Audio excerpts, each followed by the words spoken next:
कारण उद्यापासून लाडक्या बहिणींचं पैसे जे आहेत ते खात्यामध्ये जमा व्हायला सुरुवात होणार आहे।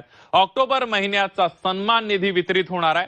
18 नोव्हेंबरच्या आधी ई-केवायसी करा असं आवाहन करण्यात आलेलं आहे।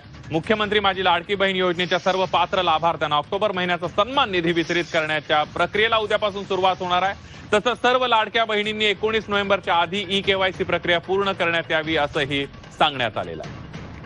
आपण जर बघितलं तर सुरुवातीपासूनच लाडकी बहीणचे जे काही निकष आहेत ते त्याच्यामध्ये नमूद करण्यात आलं होतं की आपण एका वेळेला एका शासकीय योजनेचा लाभ घेऊ शकतो ज्याचा लाभ 1500 पेक्षा जास्ती असेल, म्हणजे 1500 पेक्षा कमी असणार नाही।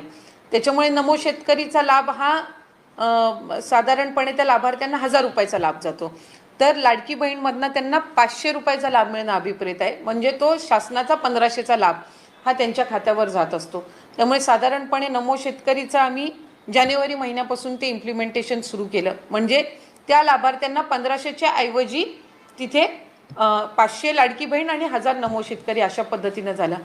त्याच्यानंतर आम्हाला आणखीन काही विभागाचे त्या ठिकाणी अभिप्राय प्राप्त झाले। आज माहिती व तंत्रज्ञान विभागाने IT विभागाने जो काही डेटा दिलेला आहे तो साधारणपणे चंक आहे, 26 लाखाचा तो चंक आहे। आता 2,63,00,000 जे काही रजिस्ट्रेशन झालंय याच्यातले साधारणपणे आमच्या छाननीमध्ये जी विभागाने छाननी केली होती सुरुवातीपासून त्याच्यामधना जो लाभार्थ्यांचा आकडा होता जो 3-4 महिन्यासाठी स्टेबलाइज होता हा 2,47,00,000 होता। याचा अर्थ असा की 2,63,00,000 रजिस्ट्रेशन झालं होतं। आता स्क्रुटिनीज जर केली नसती तर 2,47,00,000 वर तो कधी आलाच नसता, तो 2,63,00,000 वरच राहिला असता। त्याच्यामुळे ते साधारणपणे स्क्रुटिनी ही आमच्याकडून चालू होती। प्रत्येक विभागाकडून डेटा यायला हा साधारणपणे 2-4 महिन्याचा कालावधी लागत असतो।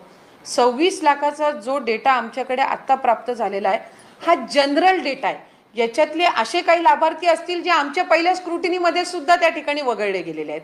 काही लाभार्थी असे त्या ठिकाणी असतील की ज्यांचे त्यावेळेला बँक अकाउंट्स नव्हते म्हणून घरातल्या एका व्यक्तीचं त्यांनी बँक अकाउंट दिलेलं असेल, म्हणजे एखादी महिला जिचं कदाचित त्यावेळेला स्वतंत्र बँक अकाउंट नसेल म्हणून तिने तिच्या पतीचं किंवा घरातला जो काही भाऊ असेल किंवा घरातला पुरुष असेल ज्याचं बँक अकाउंट असेल त्याचे डिटेल दिले असतील। त्यामुळे त्याचं ग्राउंड लेवलची स्क्रुटिनी होणं हे त्या ठिकाणी गरजेचं आहे, जे आता सुरू आहे। बऱ्याचशा आमचं साधारणपणे त्या संदर्भातलं एक 35-40% काम झालेलं आहे। आणखीन पुढचं जे 50-60% राहिलेलं आहे ते ह्या 10-15 दिवसात होणं अपेक्षित आहे आणि ते झाल्यानंतर एक्झॅक्टली तो आकडा किती आहे हा त्या ठिकाणी लक्षात येईल। त्याच्यामध्ये सरकारी काही